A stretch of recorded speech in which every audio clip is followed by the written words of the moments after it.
നമസ്കാരം. നോമ്പുകാലം പരീക്ഷകളുടേതാണ്.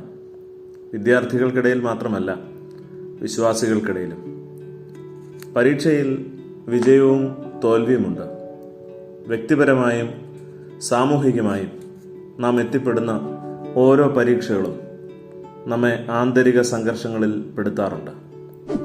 അത്തരം നിമിഷങ്ങൾ ചിലപ്പോൾ നിരാശയിലേക്കും ആത്മവിശ്വാസ നഷ്ടത്തിലേക്കുമൊക്കെ മനുഷ്യരെ നയിക്കാറുമുണ്ട്. എന്നാൽ ഓരോ അനുഭവങ്ങളും ആത്യന്തികമായി നമ്മെ നയിക്കുന്നത് ഗുണപരമായ ഒരു ഉത്കൃഷ്ട സ്ഥായിയിലേക്കാവും എന്നതായിരിക്കണം നമ്മുടെ പ്രത്യാശ. വളരെ ചെറിയൊരു ക്യാൻവാസിൽ നമ്മുടെ ജീവിത സാഹചര്യങ്ങളും ധാരണകളും കൊണ്ട് മാത്രം മനുഷ്യവർഗത്തിൻ്റെ മഹാചരിത്രത്തെ അളക്കുവാൻ ഒരുമ്പെട്ട് നിരാശയുടെ വർത്തമാനകാലം സൃഷ്ടിക്കുന്നതിനേക്കാൾ നല്ലത് ശുഭകരമായൊരു ഭാവി കാലത്തിൻ്റെ തയ്യാറെടുപ്പുകളുടെ പരീക്ഷണ സ്ഥലിയായി നമ്മുടെ ജീവിത പരിസരങ്ങളിൽ അന്നന്ന് നടക്കുന്ന സംഭവങ്ങളെ മനസ്സിലാക്കാൻ ശ്രമിക്കുന്നത് നമ്മെ കുറെ കൂടെ ആഴമുള്ള മനുഷ്യരാക്കും.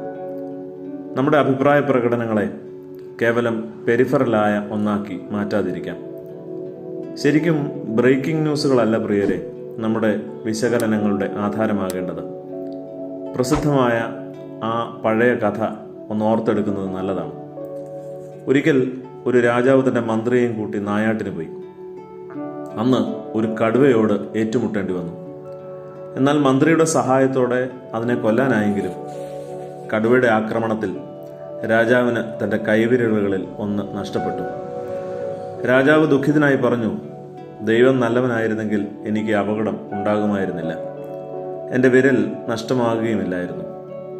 ഇത് കേട്ട മന്ത്രി പറഞ്ഞു, ദൈവം നല്ലവനാണ് പ്രഭു, ദൈവം ചെയ്യുന്നത് എല്ലാം നന്മയ്ക്കുമാണ്. ഈ മറുപടിയിൽ അനിഷ്ടം തോന്നിയ രാജാവ് ചോദിച്ചു, നാം തിരികെ കൊട്ടാരത്തിലെത്തുമ്പോൾ താങ്കളെ ജയിൽവാസത്തിലാക്കിയാൽ അതും നല്ലതായിരിക്കുമോ? മന്ത്രി നിസ്സന്ദേഹം പറഞ്ഞു, ആയിരിക്കും.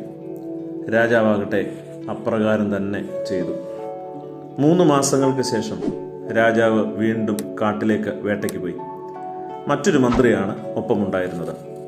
അത്തവണ കാട്ടുവാസികളായ ഗോത്രവർഗക്കാരുടെ പിടിയിൽ രാജാവ് പെട്ടു.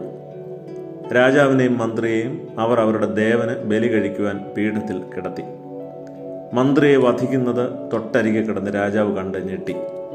എന്നാൽ രാജാവിനടുത്തെത്തിയ അവർ പരിശോധിച്ചപ്പോൾ രാജാവിന് ഒരു വിരലില്ല എന്ന് കണ്ട് അയാൾ അപൂർണനായതുകൊണ്ട് ദേവന് ബലി നൽകാൻ ഉത്തമമല്ല എന്ന കാരണത്താൽ രാജാവിനെ അവർ വെറുതെ വിട്ടു.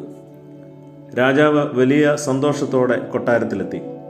തൻ്റെ ആദ്യ മന്ത്രിയെ കാരാഗൃഹത്തിൽ നിന്ന് മോചിപ്പിച്ചു.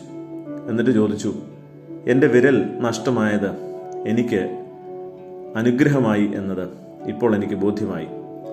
എന്നാൽ താങ്കൾ ഇങ്ങനെ വെറുതെ 3 മാസം കാരാഗൃഹത്തിൽ കിടന്നത് താങ്കൾക്ക് എന്ത് നന്മയാണ് നൽകിയത്? മന്ത്രി പറഞ്ഞു, ഞാൻ കാരാഗൃഹത്തിലല്ലായിരുന്നെങ്കിൽ നിശ്ചയമായും അങ്ങയോടൊപ്പം ഈ തവണയും നായാട്ടിന് വരികയും കൊല്ലപ്പെടുകയും ചെയ്തേനെ. രാജാവ് ചിരിച്ചുകൊണ്ട് പറഞ്ഞു, അത് ശരിയാണ്. എല്ലാത്തിനും പിന്നിൽ നമ്മുടെ വിചാര ലോകത്തിനപ്പുറം ചില കാരണങ്ങൾ കൂടിയുണ്ട്. Everything really does happen four A reason. ഈ ഒരു കൊച്ചു തിരിച്ചറിവ് നമ്മെ കുറെ കൂടെ വിനീതരും വിവേകികളും ആക്കട്ടെ പ്രിയരെ. നമ്മുടെ ബുദ്ധിക്കെത്താത്ത വൻ കാര്യങ്ങളിൽ പെട്ടുഴലാതെ നമ്മുടെ ബോധത്തെ നമുക്ക് കാത്തു സൂക്ഷിക്കണം. നമസ്കാരം.